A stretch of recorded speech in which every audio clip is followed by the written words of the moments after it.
Hey, I'm Natalie Potts, and this is the Natalie Potts podcast. If you want to talk about your business, your life, your health, and more, then you are in the right place. We do it all with humour, love, and inspiration to help you create a life you love. So let's dive in. I'm so excited to be joined by the founder of T2 Fit, Luke Turner, and head of coaching and programming, Kass, Esene. I've known these guys for a long time, and we're going to be creating some time and space today to share the amazing work that they are doing to change the results in the fitness business. They are co-founders of a new business and education service, Elite Coaching Alliance, and they are empowering the next generation of personal trainers. I'm delighted to be sharing this with you. Enjoy the episode. Luke and Kass, thank you and welcome. Share as our listeners about yourselves, and I'll let Luke go first. And about ECA. Thank you very much, Nat. Thank you, firstly, for having us. Really thrilled to be here. My name's Luke Turner, for those of you who don't know. I'm 26 years old. I'm a brand new father.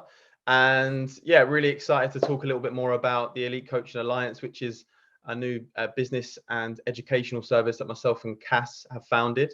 And we're essentially going to be empowering the next generation of personal trainers. So people who are passionate about health and fitness, people who want to potentially gain more knowledge, they want to gain more of an understanding around why we do what we do, and maybe even want a career from it.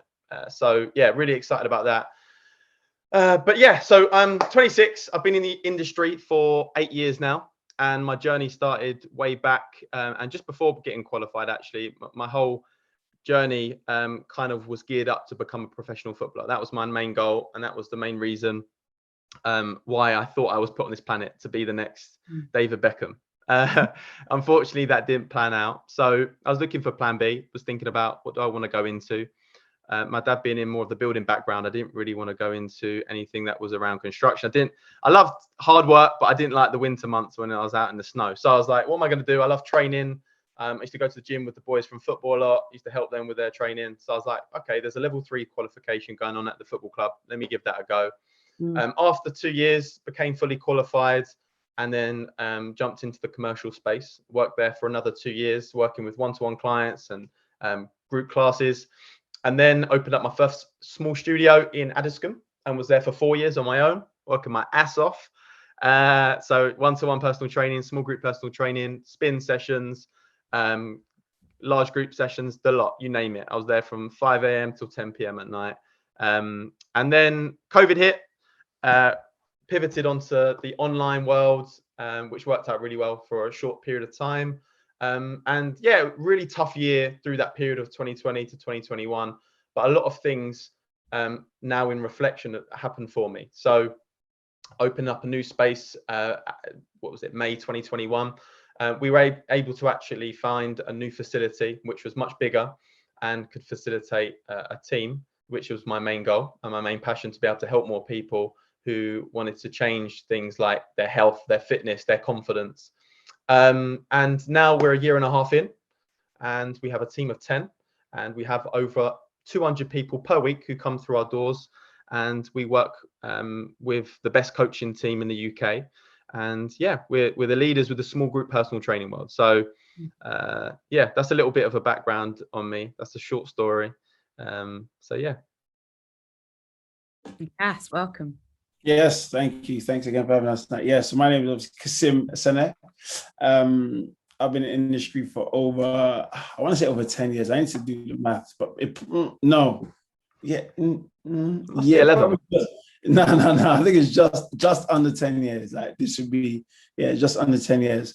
So it's a bit different from Luke. I got into the industry. I did sports science at uni. I knew I wanted to be involved in sports in some way. I knew I didn't want to sit behind a desk every day for work. I knew that for a fact. I just didn't know how. So sports events was what I was looking at, because obviously it allowed me to kind of do a bit behind the desk, but then work on the field. But sports events I found was a lot behind the desk and a little bit on the field. So I thought, okay, no, let's not do that. So I knew I liked working with people, helping people. Found a level 3 course and did that. Course was great. Got first commercial job, was there for about the same gym that Luke was there for about maybe 7 years. That's where we met, Nat, obviously.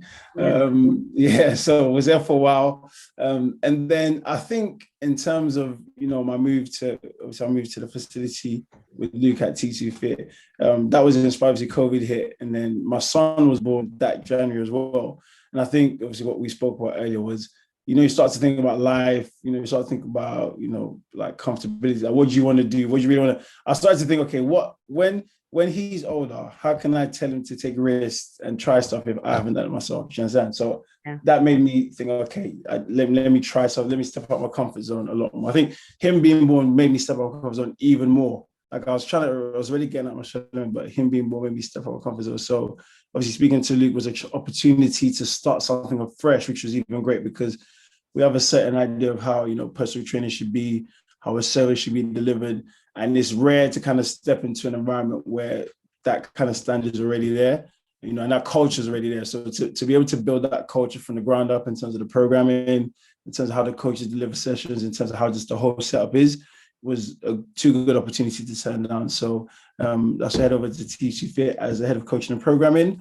And been there now for just over a year, so almost 2 years.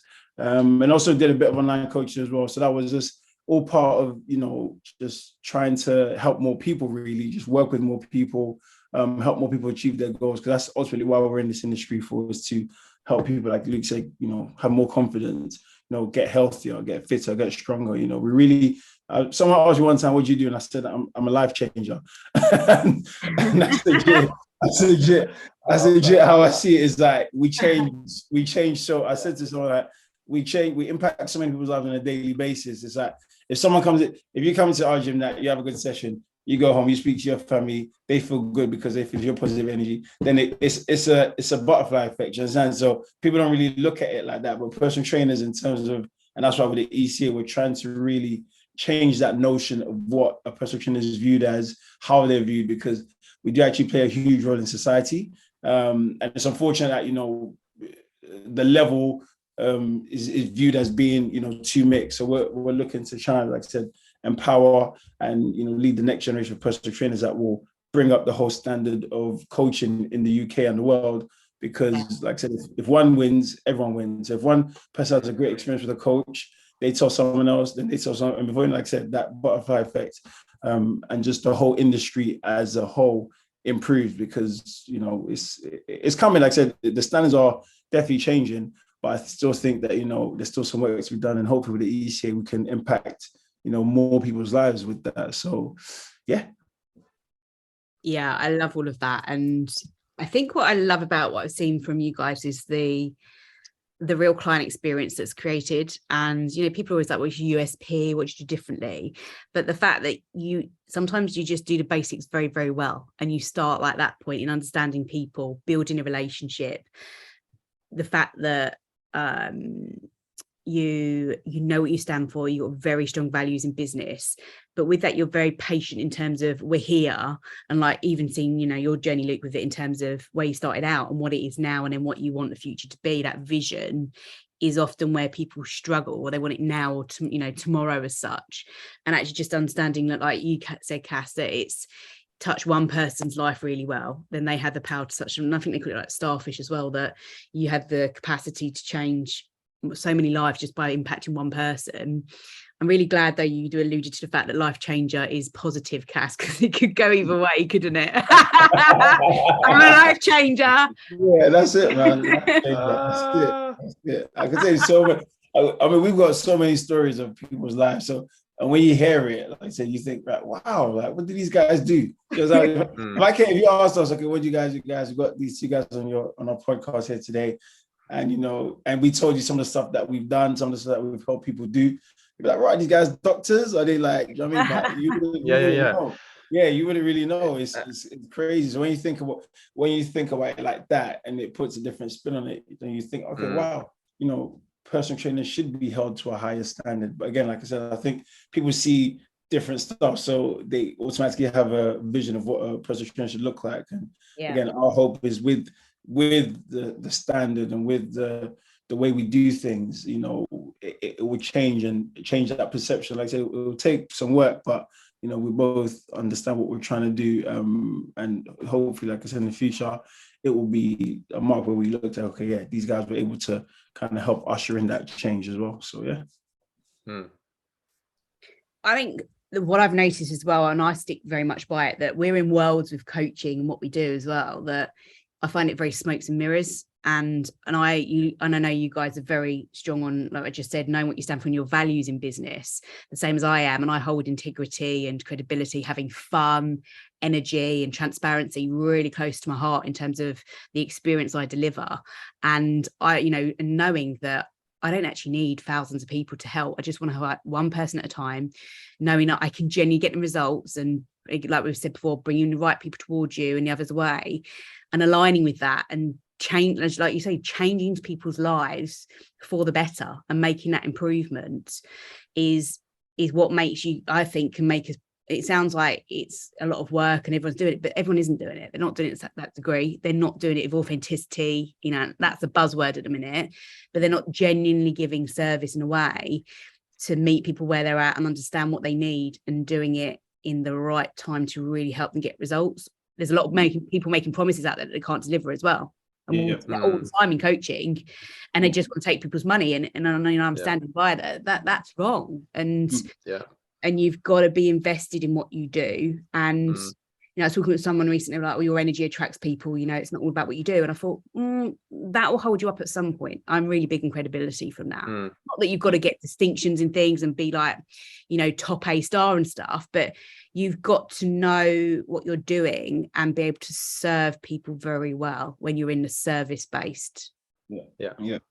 100%. And me and Kass have just gone through an experience which has reminded us of how important the service that we deliver actually is, and what we're going to be pushing on to our students who are coming on board with our courses. And it's something that's been different to the personal training game. It's someone we've worked with for helping us with some systems and stuff like that.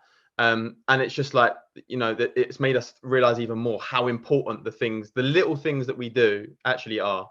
So it's that's been a big wake up call for us. So yeah, I'll leave it there.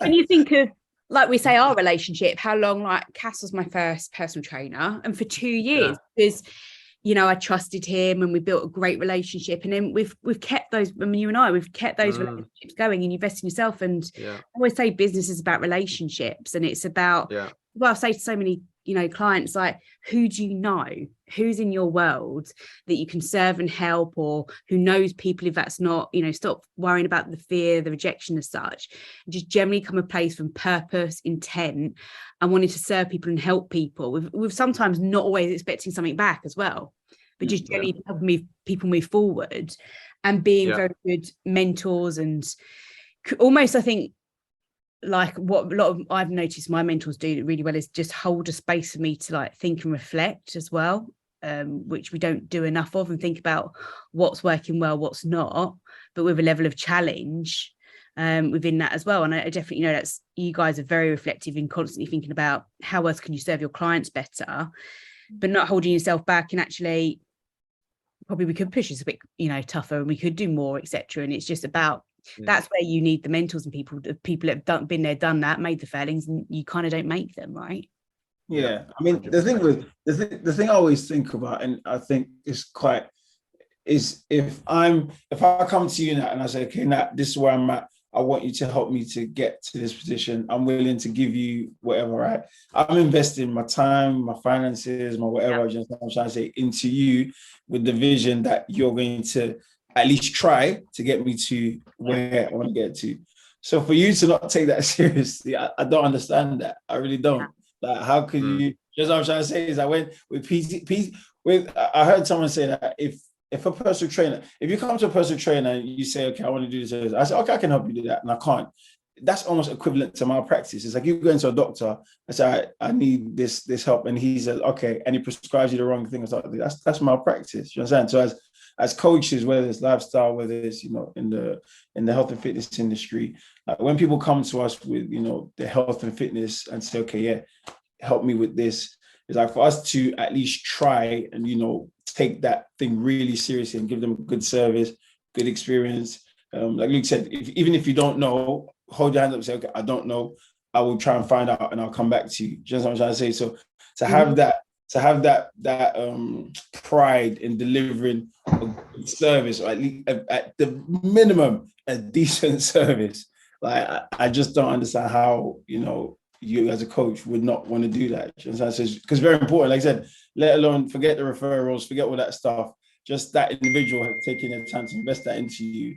You owe them the due diligence to give them a good service. So I think it's very important, very, very important. Hopefully, like I said, more coaches now are, you know, being weaned out, and the ones who are care about good customer service, you know, delivering a good product and helping people are the ones that are now coming to the forefront. Because like I said, if you do that consistently well, you'll be successful. You don't need to, you know, if you deliver good service, people hear about you, they'll find out about you, and you'll blow up, or you'll be successful. So yeah. What do you think, if someone's listening to this and thinking about, you know, I'd love to be a personal trainer, whether they're, you know, very young and they're kind of wanting to come out of a Saturday job and find, you know, full-time work, or whether they just want to complete career transition, you know, career reinvention, whatever language suits them, what would you give as advice to people that are kind of not sure whether it's the right next step to take for them? It's a good question. I mean, the September course that we've got coming up in the next couple of weeks is we've got so many different people who are on that course for different reasons. And the main thing you've got to ask is, what do I want this qualification for? It can't just be a rash decision, because one, you're going to be investing a lot of money into it. Two, you're going to be investing a lot of time. So you don't want to be in a position where halfway through the course, you're suddenly going, I shouldn't have done this. This is a bad decision. And then you're just in even more of a dark space. So what I would say is either book a call with myself or Kass, where we can help ask those questions, those challenging questions. But I think look, and even just think about what you love about health and fitness. Like what does it bring you? What kind of joy does it bring you as somebody who's into the fitness? And are you curious about more knowledge around nutrition and about what you're doing in the gym and about programming? You know, every single person who's coming on board with our course, we've only taken on 10 spaces. Every single person is into their health and fitness. All of them are doing some sort of training. So it's important that they're actually somebody who likes training themselves and are passionate about health and fitness, because if they're going to be talking about certain things to their clients, they need to know what it feels like to do a certain exercise. They need to know what it tastes like when they're going through some sort of like deficit in their diet. They need to really be figuring out who they enjoy working with. And this could even be just grabbing a friend, a family member, going to the gym with them and just training them, not professionally, but working out with them. So it might be, come on, mum, let's go to the gym. Let's go. And I'm going to do 5 minutes on the treadmill. We're going to do a little high intensity session on the bike. We're going to do a little bit of a weight session for 15 minutes. How does that make you feel when your mum walks out the gym and she's like, you know what, I'm buzzing.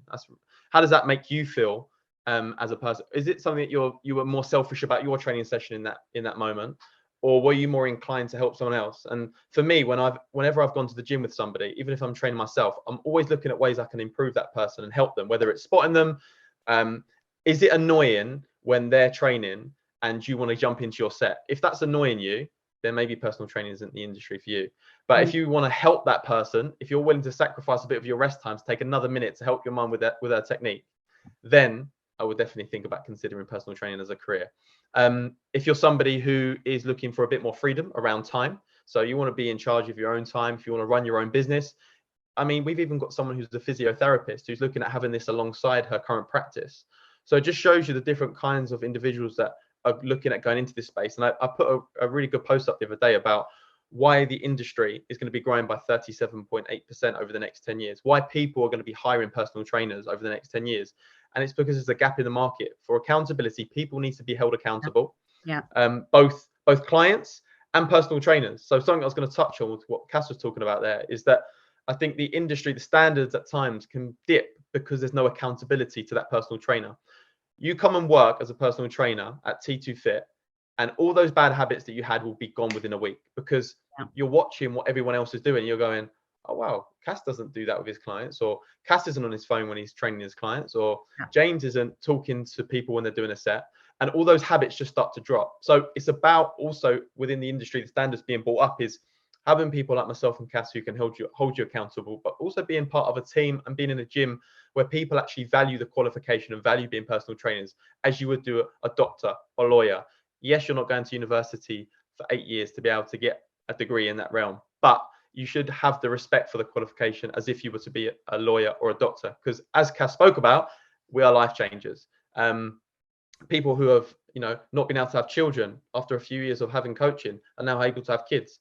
People who have not needed to have surgery, all these life-changing things that a lawyer wouldn't have been able to have, but you can as a personal trainer. So if you're somebody who wants to make impact, and that word obviously the same as authenticity is overused. We all want to make an impact, we want to help people, but if you genuinely have a care for people, if you love service, if you like serving people and you're good with people and you enjoy that, then definitely personal training could be a route for you. Yeah, and I think that, and I've done a few shoots and I've been different gyms and stuff, and you guys are amazing at what you do and building that relationship, and you genuinely care about making that change to people. Therefore, I know this will be the success, and you'll make it happen exactly how you want to, because you'll make it non-negotiable with success, which is how I see my business. But also about just surrounding yourself like-minded people. Like you said, I'm reading actually Tony Robbins' book Unlimited Power at the minute, and he talks about this, a lot of the ideas we make stuff really hard as in life, and a lot of it's just modeling.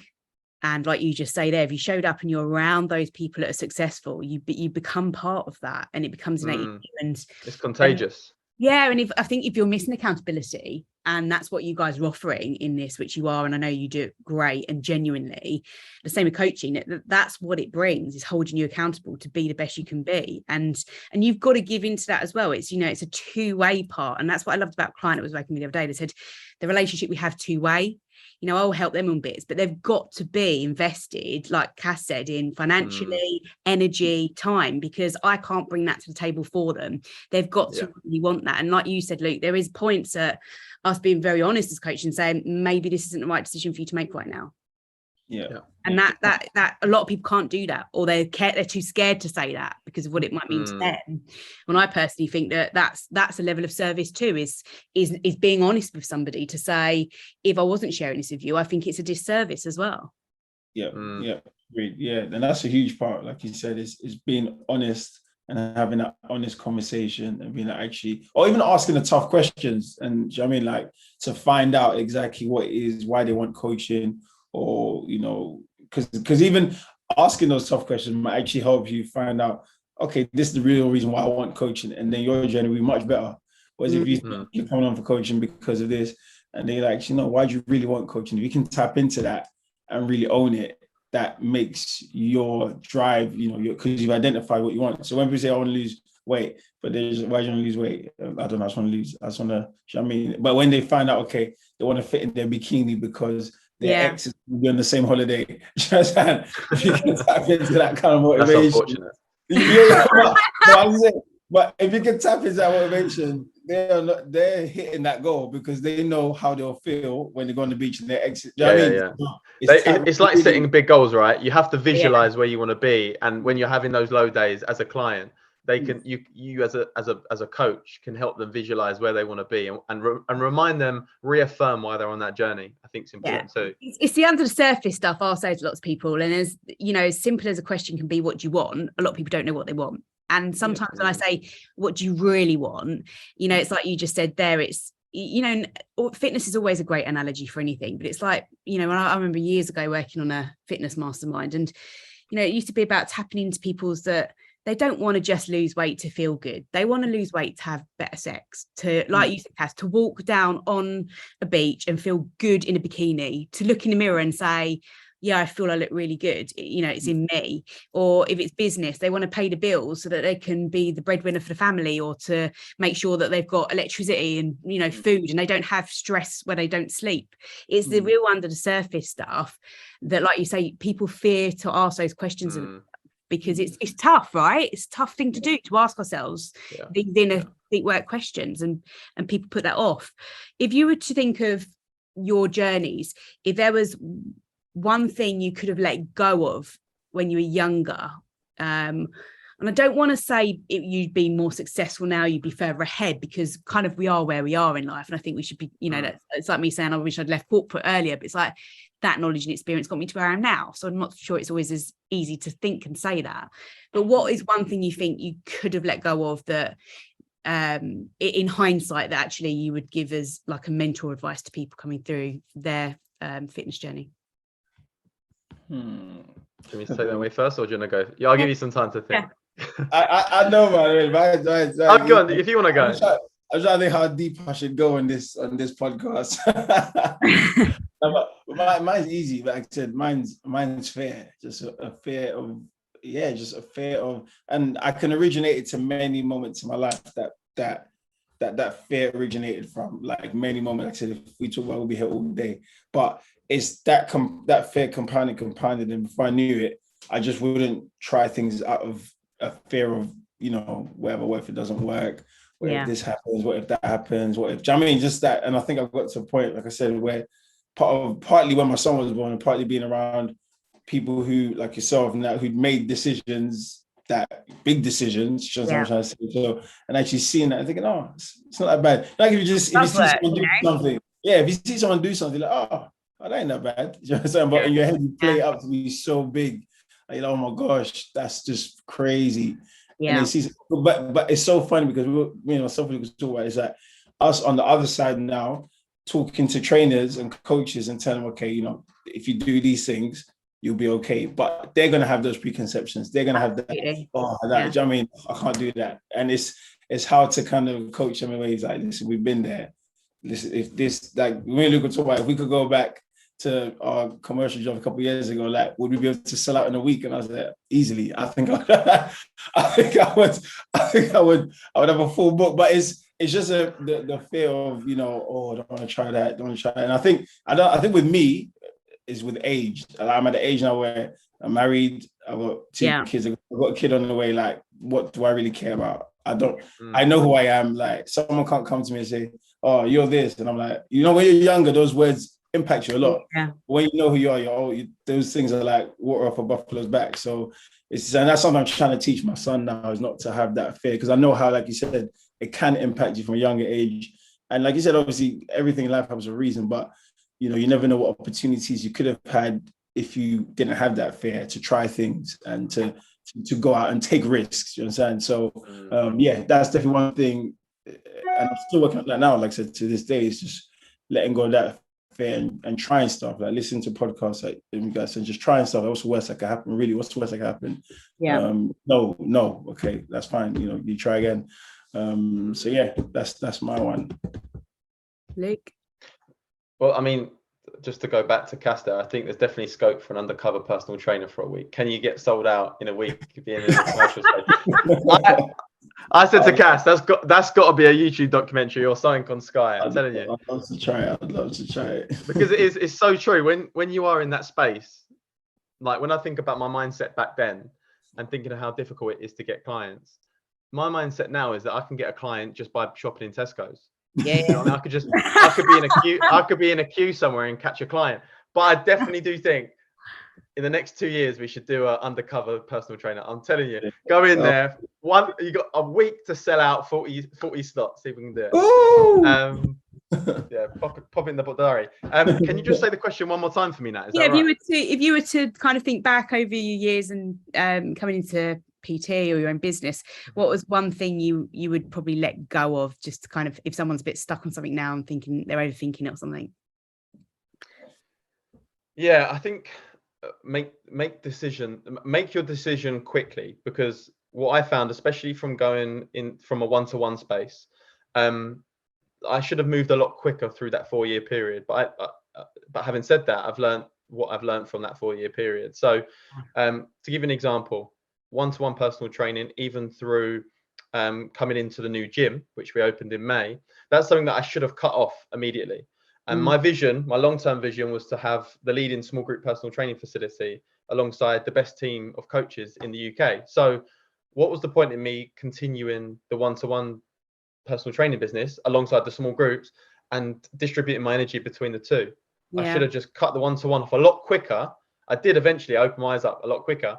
because then I could give all my focus and attention to what my greater goal was. So I think it's about having clarity on what you actually want for the future, and then quickly taking action to get you to where you want to get to. So if your goal in the next year is to be open up your own location, your own gym, then you should be starting to look at, okay, what knowledge do I need to gain to be able to get me to that position? Okay, I need to know about leases. I need to know about purchasing a property. How much money do I need to invest? How much does equipment cost?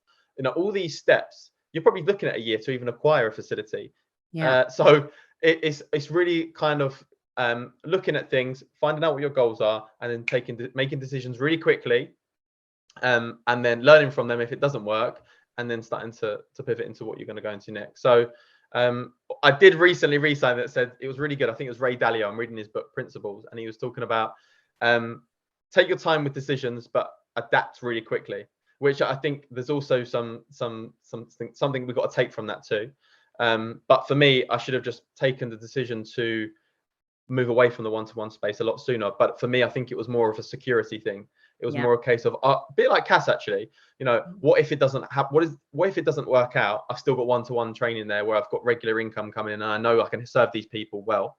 Rather than, okay, who do we not currently have at the facility that we can bring into our new model? That's what should have been the main focus. So it would be just kind of removing preconceived ideas that I had of what the security I needed around me, when really I should have just gone all in straight away rather than wait 2 months and then go all in. Yeah. I think, and I think also those things, it's interesting because they come with growth. Do you know what I mean? Like, I think it's easy to say that now because we're in a different position, whereas I think when you're in that position where you have nothing, you almost need a set of, I don't know what you need, innate confidence, be around the right people to really say, okay, I'm going to make this, I'm going to do this. Because a lot of people, when you're, and I guess this is something you can answer. So if someone is in that position where they're not comfortable, like where, we know the situation where the world is in now. You got energy prices, you got everything. So you got people who right now, they see the walls closing in and they feel like, okay, I can't make this move because literally I'm on knife's edge. Is that almost, is it reckless to say, jump? Or is it, you know what I mean? What would you advise? You're right. I think the reality is I then put stuff on the world that I see the art of possible in a lot, and I have to have people around me to sometimes see threats, so I'm not at risk as such, and so I can make calculated, informed decisions in business and in my life. And then I use those advisors and they're trusted people because they might have been there, done that, etc. But I think you have to own it and take accountability for the decisions that you make. Like you say, that part, you can have people around you to help you make them, but you've got to make that decision quickly. And I think, like I shared before, that my dad always says it, you got to be able to live by the consequences of that decision. So what is A and what is B? And then you're going to be able to move on from that. And I think, there's also 7.2 billion people in the world and money's in abundance. And do you know what? If I've got the right drive, mindset, energy, and passion for what I do, and like I said, model it, and you're doing the right things and you're on track, then you've got to give it a go. And I think you've got to know yourself well and trust yourself with that. And I think that's a hard gig, and be invested to do the work. Yeah, I think people need to look at themselves like they would be if they were investing into a coaching service. They need to look at their own finances. If someone's looking at taking a jump, they need to reevaluate with their family. Okay, where is money being distributed right now? Are we spending £200 a month on takeaways? Are we spending £100 on Sky? Our Sky bill is £85 a month. I said to Kelly, we're cancelling that right now. Not that we're in some and we haven't got money, right? But I'm saying to Kel, the only reason we've watched, or I haven't watched it, the only reason we've had Sky is because of Love Island the last 6 months. Why have we still got Sky? I watch Netflix, I watch Amazon Prime, and I read. That's all I need. I don't need this £85 a month bill. Kel? No, joking. Do you know what I mean? I'm joking. I think people need to be self-aware with like where their finances are actually being spent. Are they spending £500 a month on a car? Do you know what I mean? And I think when you really start to, if you really want something bad enough, like if you're looking at investing into a coach and becoming like, if someone's going to jump into a photo shoot in 3 months' time, they need to be really serious about it. And it's the same if they're looking at a career. They really need to evaluate their finances. And if they've got a family, they need to sit down with their partner and say, listen, this is where we're going to be. It's going to be tough for the next 6 months, but this is where we could be in 12 months. Yeah. How does that look? Is that something that is going to benefit our family? Am I going to have more time at home? Am I going to be able to have more freedom over my time? Are we going to be able to go on more vacations in 5 years' time? And then you can look at, okay, cool. But if you're quite comfortable in your job and you quite like the 9 to 5, and you like your Sky at £85 a month, and you like one holiday a year, and you're not able to be at your kids' events and sporting events, then that's cool. But if you're looking for more, then you need to start looking at making some sacrifices early to be able to gain the benefit in the long term. Yeah, and that's where you take out, like you just said, is what suits. I've got a friend who says I'm comfortable, and that's fine. But you can't play when things don't go the way you want years down the road. That's it. That's the key. That's the bit. You know what? If people are happy in their job, that's completely fine. But if people, when I turn on LBC when I get in the car, and I literally drive 5 minutes on the road, and it's people calling about this, that, and the other, and it's like, you know what? If you were to just kind of like turn off the noise and stop, because at the end of the day, like, things are bad right now, and they're only going to get worse come January. However, if you tune that out, like, it can seem a lot worse when you're listening to it every single day. And I can be so like zapped into it too. Like, I'm like, oh, quick, get home and watch the news. What's going on tonight? Do you know what I mean? It can be like, what's going on in the world? Although luckily I'm not inclined to be able to be scared from that. But subconsciously, you're still taking that in, and long term, it will affect your decision making. Because even to this day, I could be making decisions right now off the bat, thinking, shit, we're coming into a crisis, right? We're in a crisis right now, and where we're going to be in January. This could be for us. This could have been the delay that the ECA, we weren't going to launch the ECA because we're going into we've just come out of a pandemic. We know we've got the energy crisis. This isn't a good time to start a business, but there's never going to be a good time. No, So, and a lot of people, they make a lot of businesses come out of recessions, and it's the prime opportunity. And a lot of the time, the pandemic worked for people, but you've got to make it again work for you, I think. So yeah, if I was to, so what I do is when I have guests on, I'll always ask a question that has been left from the one before. So the question that was left from the guest before for you guys, it's just one word. But if you could think of, if you could give one thing to somebody, what would that one thing be that you give them? Oh, does that have to be tangible? I just don't overthink it, Kass. Just one thing. I give them a hug. Everyone okay, cool. Thanks. Part of me just, a phone. I know it's terrible. A phone. I'd have to say confidence after this month. I'll go with that because I love that. Okay. Yeah, confidence is a good one. But I like phone because you can do anything you want with it. Whether you want to be closer to your family, whether you want to start a business, whatever you can speed up time. So that's why I said phone. So on that though, who's got a question they'd like to leave for the next guest? Oh, that's a very good question. Can we do two questions? Or you have to have your question? Okay. So my question would be, if you could look back in 10 years, if you could look back 20 years from now, would you really care about the thing that you're worrying about right now? Ask them that. Yeah. Luke? Yeah, I can't even follow that. Jeez. That's a great question. Yeah. Depends how challenging I want to make it. You should have prepared me for this, Nat. We'll work on this spontaneity. Whatever comes to mind, quick. Come one thing. If you could live anywhere, where would you want to live? Okay. Yeah. Amazing. Guys, where can people connect with you? Luke. People can find me, Luke A. Turn. I had a discussion with these guys earlier about changing that up. So let me know what you think. Drop into the DMs.